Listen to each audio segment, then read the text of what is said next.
Bueno, pues la actualidad económica de nuestro país, como saben, ha sumergido al gobierno en una inestabilidad claramente manifiesta. El aumento en la edad de jubilación o elevar el baremo a la hora de medir la cotización para establecer la pensión son algunas de las dos iniciativas que desde la Moncloa se han propuesto y que a nadie ha gustado. Desde Izquierda Unida se ha calificado de pensionazo. Cayo Lara es el coordinador general de Izquierda Unida. Buenos días, señor Lara. Buenos días, Luis. ¿Qué tal? ¿Cómo estamos? Sobrevivimos. Bueno, qué envidia me da, qué voz más clara tiene usted. ¿Quién la tuviera esta mañana? Bueno, yo creo que hablando de voces, la tuya no te quiero pelotear, pero es una de las mejores voces de este país, desde mi punto de vista. No precisamente la de hoy.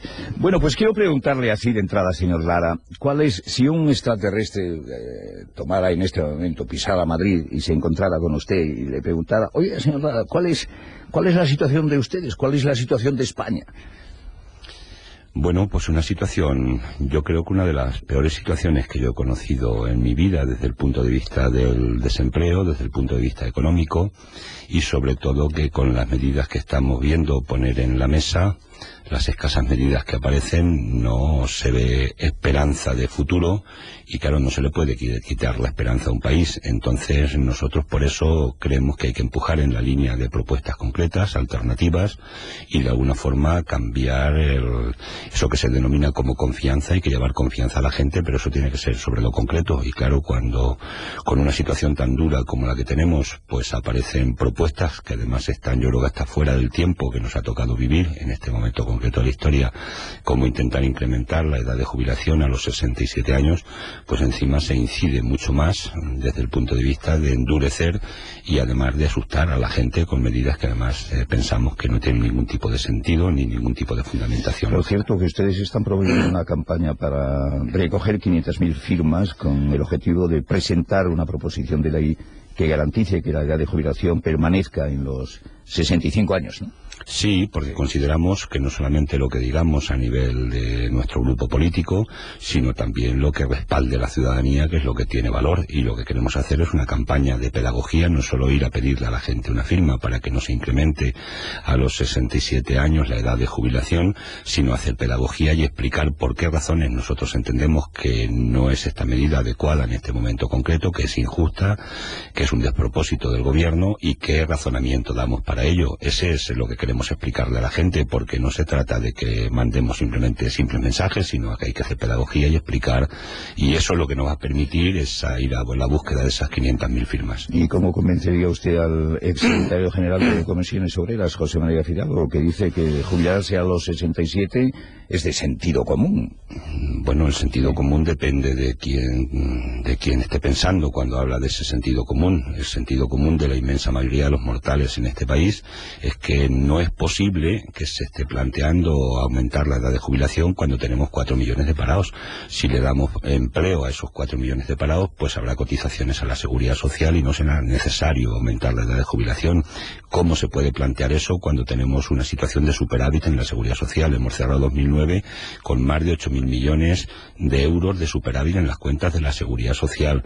Y sobre todo, ¿cómo se puede plantear eso cuando tenemos un 25% de economía sumergida en España? El ministro Corbacho ha reconocido que tenemos un 18 por lo menos, que hay mucha contratación que no cotiza a la seguridad social y hay que hacer una lucha directa por parte del gobierno frente a esa situación para que haya más cotizaciones a la seguridad social.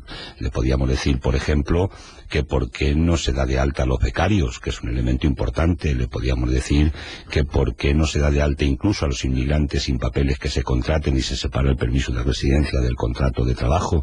Es decir, que por qué no se agotan la cantidad de posibilidades que existen, que son muchísimas, para incluso incorporar más recursos para que tenga más superávit la seguridad social y no tengamos que hablar de aumentar la edad de jubilación, que por cierto además en determinados sectores de la economía decirle a alguna gente, un albañil, un campesino, gente que se mueve en taxi, gente que se mueve en el comercio trasladando pesos y tal, que hay que jubilarse a los 67 años, pues realmente me parece que es un despropósito. Usted ha sugerido el dar de alta a los becarios. Me está llamando una ama de casa también, que las amas de casa, de la que hemos hablado esta mañana. ¿Usted aceptaría y apoyaría también para que las amas de casa estuvieran ahí en la situación de los becarios? Bueno, hay una situación injusta que no se ha resuelto todavía con las mujeres en nuestro país en general, ¿no?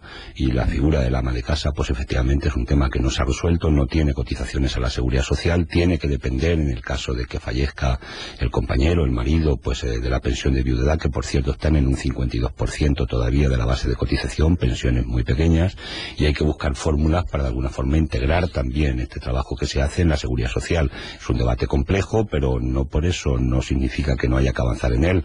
Hay mecanismos, la ley de dependencia, que se decía que podían crear 300.000 puestos de trabajo, podían haber entrado muchas mujeres directamente en este tema, mujeres y hombres, con alta en la Seguridad Social, cuidando a la gente que tiene dependencias importantes físicas, discapacidades, y no se está haciendo, se está resolviendo con ayudas. Es decir, hay que buscar fórmulas, pero evidentemente sí sería positivo trabajar en esa dirección. Ahí estamos hablando aquí en Punto Radio, protagonistas, con el coordinador general de Izquierda Unida, Cayo Lara. Ayer hablábamos con un economista que nos decía que a día de hoy la generación del baby boom, la de los años 60, generación que cuadriplica la actual, no tiene garantizada la pensión. ¿Puede tranquilizar usted a esa generación del baby boom? Yo creo que eso no tiene ningún, yo creo que una base real de fundamento, ¿no? Las cotizaciones a la Seguridad Social son las que en cada momento concreto, las que están dando la cobertura a las pensiones. En este momento tenemos aproximadamente los últimos datos de enero, a pesar de que ha habido una reducción de cotizaciones en torno a 250.000 cotizantes, pero estamos todavía en 7,5 millones de cotizantes a la Seguridad Social en este país. Si además hablamos de las medidas que hemos propuesto anteriormente, y que además hay muchas más medidas para poder incorporar más recursos a la Seguridad Social, teniendo en cuenta que tenemos un nivel de pensionistas de en torno a los 8 millones y poco en nuestro país, yo creo que con la generación del baby boom no se altera sustancialmente esta situación y se puede perfectamente mantener recursos suficientes para dar cobertura a esta generación. Hay un dato importante, se habla mucho del incremento de la edad de vida de la gente, de la esperanza de vida, pero no hay que olvidar que también hay menos índices de mortalidad en la natalidad, y esto en las medias. Hay un estudio, yo creo, muy interesante, Vicente Navarro, que lo determina con mucha nitidez, pues determina que también son otras causas, no solamente el incremento de la esperanza de vida, sino lo de la menor mortalidad y la natalidad, que también permite que esas medias se hayan incrementado en ese sentido. Con esto que me viene yo contando, señor Cayo Lara, le está echando una mano al ministro de Trabajo, Corbacho, que dice que la Seguridad Social goza de una salud de hierro. Pero es que es verdad, es que recordemos aquí que el Partido Popular habló hace un año aproximadamente de las pensiones, y salió el propio Rodríguez Zapatero a decirle que no asustara a la gente, que ese tema no tenía ningún tipo de peligro. Es que el propio señor Corbacho, claro, aquí es que parece que se puede decir lo que se quiera en este país impunemente, y el señor Corbacho comete errores importantes. El día 9 de enero estaba declarando que no había ningún tipo de peligro, ni se pasaba por la cabeza incrementar la edad de jubilación, y sin embargo ahora es uno de los más firmes defensores. Es más, ha dicho incluso que aunque los sindicatos se movilicen y salgan a la calle, que no van a ceder. Claro, estas contradicciones tan importantes, estos cambios de rumbo, yo creo que son los que están generando realmente una situación de descrédito del gobierno, porque claro, no se tiene un camino adecuado, porque además, ¿a quién le han querido dar el mensaje con esta idea de incrementar las pensiones en la edad de jubilación a los 67 años? ¿A quién dirigen ese mensaje? ¿A los mercados? ¿Los mercados qué más les da en ese sentido que a partir del 2013 tengamos que incorporar un mes más a la edad de jubilación por cada uno de los años? Eso no da ningún mensaje. Lo ha dado a la banca, a los que están pensando en los fondos privados de pensiones y quieren entrar en esa dirección e incrementar. Bueno, pues no lo sabemos, pero nosotros vamos a seguir defendiendo un sistema público porque es justo, pero además sobre todo porque es posible, y consiguientemente entendemos que la edad de jubilación, con una media que tenemos en España de 63,9 años, por aquí se puede también. Hay mucha gente que se jubila más tarde porque así lo decide y considera que quiere seguir trabajando en su trabajo profesional, pero digo, esa media que tenemos de jubilación está además en un par de puntos, un par de años por lo menos, por encima de la media que tenemos en los países de la Unión Europea. Entonces, que no vemos ningún razonamiento. Digo una cosa, señor Lara, y cambiando de asunto, ¿y usted está de acuerdo con el ministro Blanco cuando habla de esa teoría de la conspiración? ¿Hay una conspiración para tumbar a Zapatero? No, yo lo que creo es que lo que yo he dicho y afirmado y mantengo ahora es que parece a veces que Zapatero tiene un equipo de asesores que lo que pretenden más es cargárselo como presidente del gobierno. Si es que está haciendo caso en las decisiones que está adoptando a ese equipo de asesores y las está tomando por su cuenta sola, la verdad que demuestra mucha insensatez con determinadas medidas que está adoptando en nuestro país. Entonces yo no creo que haya un plan, pero en todo caso lo que sí creo es que debe estar muy mal asesorado o él se está equivocando directamente si es el que está tomando decisiones. O sea, que eche un vistazo a lo que tiene alrededor, que a lo mejor le están traicionando.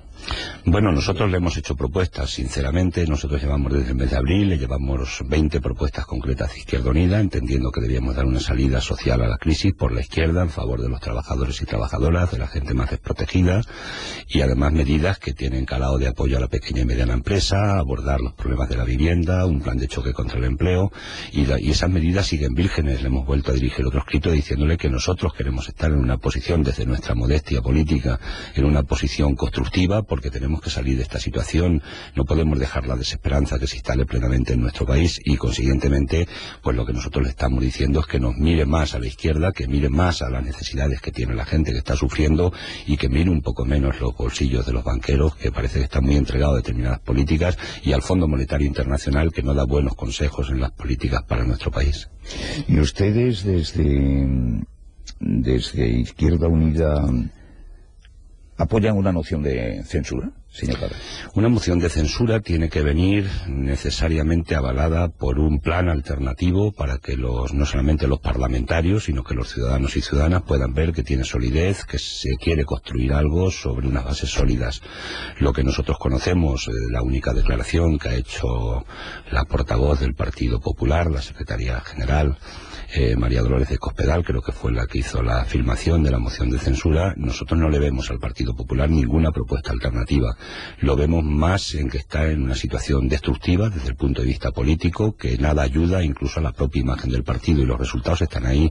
Los ciudadanos incluso pierden credibilidad también, no solo en el gobierno, sino también en el principal partido de la oposición. Entonces, como no vemos esa alternativa, nosotros no creemos que la puedan presentar.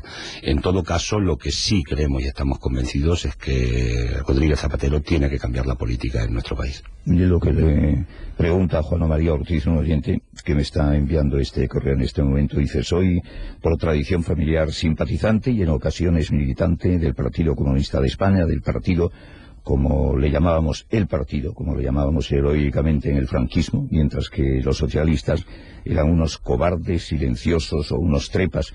Me gustaría plantearle al señor Cayo Lara qué queda en Izquierda Unida de aquel Partido Comunista heroico y arriesgado, o si por el contrario se ha convertido en una sucursal roja de los socialistas desesperados. No, yo creo que no. Vamos, sí, yo comparto, porque yo también soy de esa cultura del partido, y de una cultura del partido de Dolores, de José Díaz, del partido de la unidad, de la pluralidad, del partido de masas, se decía en aquel tiempo, y el partido que se abre permanentemente a la sociedad. Yo soy de esa cultura, ¿no? No creo que se pueda calificar de traidores sin más a todo el conjunto del Partido Socialista y a su propia base social, que además tenemos una base social muy similar, y desde luego no es sucursal Izquierda Unida en este momento del Partido Socialista. Nosotros hemos dicho, y lo repito aquí hoy en antena, que nosotros con el Partido Socialista podemos bailar sueltos o podemos bailar separados, depende de lo programático y de lo concreto. Lo que sí hemos dicho también, y aprovecho para decirlo, es que con el Partido Popular no vamos a bailar de ninguna de las formas porque no nos gusta la música que está tocando en este país. ¿Ustedes apoyan al gobierno en su lucha contra los salarios de los controladores aéreos, señor Lara? Sí, porque la verdad es que este país se despertó una mañana conociendo que los controladores aéreos, que yo no tengo ninguna duda de que debe tener un trabajo pues muy serio, ¿no?, y probablemente con un nivel de estrés muy alto, pero cuando nos enteramos de que podían tener unas medias en torno a 350.000 euros de salarios mensuales en un país donde el 63% de los ciudadanos y ciudadanas no superan los 1.000 euros de salario, pues la verdad nos parecía un insulto a la inteligencia de la gente, incluso a la ética. Luego conocimos que también por horas extraordinarias había casos que se podía llegar a más de $500.000 de euros de salarios. Por tanto, eso sencillamente yo creo que ninguna persona que tenga sentido común lo puede defender, no ya solamente porque estemos en tiempo de crisis, sino lo puede defender de una manera natural. No se necesita tanto dinero para vivir con normalidad y por tanto las medidas que ha adoptado en este sentido el gobierno las podía haber adoptado anteriormente si tenía la posibilidad alternativa de resolver el problema, y nosotros en esa línea pues sí apoyamos la decisión que han adoptado porque nos parece más justa que lo que había anteriormente, ¿no? Usted o ustedes desde Izquierda Unida, ¿de quién se fían menos? ¿Del gobierno, de la oposición, de la patronal, de los bancos? ¿De quién se fía menos? Bueno, nos fiamos de Izquierda Unida y nos fiamos también de los ciudadanos y ciudadanas que de alguna manera están esperando que haya unas cuantas luces en nuestro país que permitan salir de esta situación tan dura y tan dramática que tienen esos más de 4 millones de parados, esa pequeña y mediana empresa que no le llega el crédito precisamente porque la banca lo está asfixiando. Y bueno, fiarnos, por tanto, de las propias posibilidades que tenemos y de la gente con cabeza y con sensatez en nuestro país, ¿no? Pero diciendo que de la banca y de la COE, pues de la banca no nos fiamos, y no nos fiamos porque no es de recibo que se esté presentando una cuenta de resultados con beneficios en un año de crisis, incluso con más beneficios que en años que no teníamos crisis. No están teniendo ni la más mínima solidaridad con abordar la situación de crisis que tiene nuestro país, insisto, por esa idea de tener más beneficios. Y en cuanto a la COE, pues hombre, empezando por su presidente, no es precisamente el empresario ejemplar que necesitan muchos empresarios en este país, que sí son más ejemplares y que son más serios a la hora de crear empresa, de crear riqueza y crear empleo. Y los mensajes que nos ha dado el señor Díaz Ferranz anteriores, cuando se habló del principio del diálogo social, caminaban en la dirección distinta de lo que nosotros entendemos que son los problemas de España. Decía que tenían que recortar las cotizaciones a la seguridad social, es decir, reducir la caja de las pensiones, cosa que no compartimos. Decía que había que abaratar el despido, cosa que tampoco compartimos, porque en el fondo lo que se quiere es quitarse a gente de más de 45 o 50 años de las empresas, que tienen trienios, buenos salarios o salarios decentes, que viven con una cierta dignidad, y sustituirlos pues por jóvenes preparados efectivamente universitarios, pero que pagarles salarios de menos de 1.000 euros. Entonces no estamos de acuerdo con esas propuestas que hacía la COE, porque además no son los problemas que tienen las empresas en nuestro país. Hubo una encuesta, y aprovecho para decirlo, europea, sobre 6.000 empresas, y dijeron que tenían dos problemas. Uno, que era un problema de falta de consumo, porque se había recortado la demanda, y el segundo problema, que tenían un problema de liquidez. El problema de liquidez no lo han resuelto, insisto, por la asfixia que han hecho los bancos, incluso del dinero público que ha puesto el Estado a través del ICO, de esos 27.000 millones de euros, que no han llegado en la inmensa mayoría a la pequeña y mediana empresa, que sí está necesitada de que le pongan dinero en sus manos a tipo de interés cero. Defendemos desde Izquierda Unida, aprovechando que el tipo de interés del Banco Central está al 1%, y desde luego tampoco el problema de las empresas había que dinamizar el consumo desde el punto de vista de poner más recursos en manos de los parados, dándoles trabajo, y de la gente que además está ahorrando precisamente por la crisis y no invierte. Esos son los problemas de las empresas y no estaban representados por la COE. Déjeme para terminar, don Daniel González nos envía este correo, bueno, que era sabido que para usted el PP no se fía ni un pelo del PP, pero le dice Daniel González: para el señor Cayo Lara, si el PP quiere gobernar debe ser valiente y que proponga congelación y disminución de los sueldos de los funcionarios y políticos, disminución de sueldos de los ministros, ampliación de la edad de jubilación, ampliación a 25 años sobre el cálculo de las pensiones, combatir a la discriminación que sobre el castellano tiene en alguna de las autonomías. Solo así podrá gobernar. Valentía. Daniel González. Bueno, ¿Le pediría usted esto? Puedo compartir alguna parte de lo que ha dicho Daniel González, así a bote pronto, porque ha hecho prácticamente un programa no de gobierno, pero sí una parte del programa de gobierno, ¿no? Pero le podría decir Daniel González también al Partido Popular que empiecen ellos por dar ejemplos, reducirse en esos salarios. Esa cuestión, aunque algún tema yo lo comparto. Hemos aprobado hemos tenido un encuentro este fin de semana pasado sobre el nuevo modelo productivo en Izquierda Unida, y hemos dicho que ningún empleado público ni ningún cargo político en nuestro país deberían ganar más que el presidente del gobierno. El presidente del gobierno cobra 91.000 euros al año, y por tanto lo que hemos dicho de Izquierda Unida es que efectivamente todo lo demás empiece a partir de ese sueldo para abajo. Entonces el Partido Popular lo que tiene que hacer es también dar ejemplo y empezar a practicarlo, porque la política no es lo que se dice, es lo que se hace. Vamos a terminar. Hay un un dicho por ahí por Madrid que dice que el número de gente que hoy aprueba la política de Zapatero apenas supera a los que creen que Luis Preles sigue vivo. Le pregunto,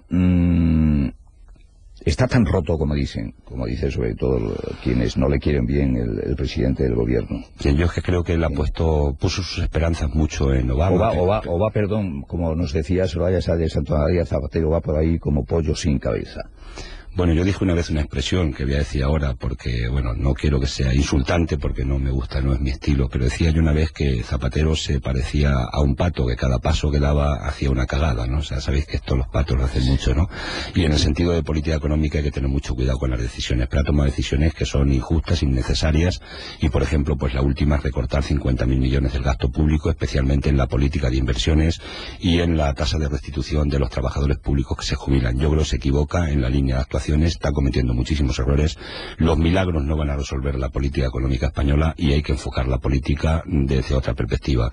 Y Zapatero, si quiere recaudar recursos para reducir déficit, tiene que abordar una asignatura pendiente en nuestro país, y es que 1 de cada 4 euros no paga tributos a la hacienda pública. Hay un fraude fiscal impresionante y además hay margen de maniobra para incrementar impuestos más a los que más ganan y a los que más tienen.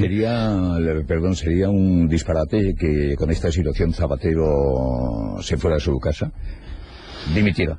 Bueno, yo no creo que sea la cuestión de dimitir y de tirar la toalla. No están las cosas todavía. No, pero no digo porque estén mal. Yo lo que digo es que Zapatero lo que tiene es que recomponer, reconsiderar la situación que hay. El Partido Socialista la tiene que reconsiderar. Tienen que plantearse en que no pueden caminar en las propuestas que van en la misma dirección de lo que nos ha generado la crisis en nuestro país, y tienen que hablar en una dirección contraria para hacer propuestas concretas que demos una salida social a la crisis por la izquierda y en favor, insisto, de los trabajadores y trabajadoras, pequeñas y medianas empresas, y para resolver también los problemas importantes de ese stock de viviendas, de 1 millón de viviendas sin vender en España, que la gente no puede comprar porque no tiene recursos para ello, porque son carísimas, y además acabar, por ejemplo, con los 181.000 desahucios de vivienda que se van a producir también en este año en España. Cambie la política al gobierno, no tire la toalla, cambie la política, y si no cambia la política, pues evidentemente diríamos que la ciudadanía terminará cambiando a este gobierno. Coordinador general de Izquierda Unida, Cayo Lara, gracias por compartir estos minutos aquí en Punto Radio. Muchas gracias.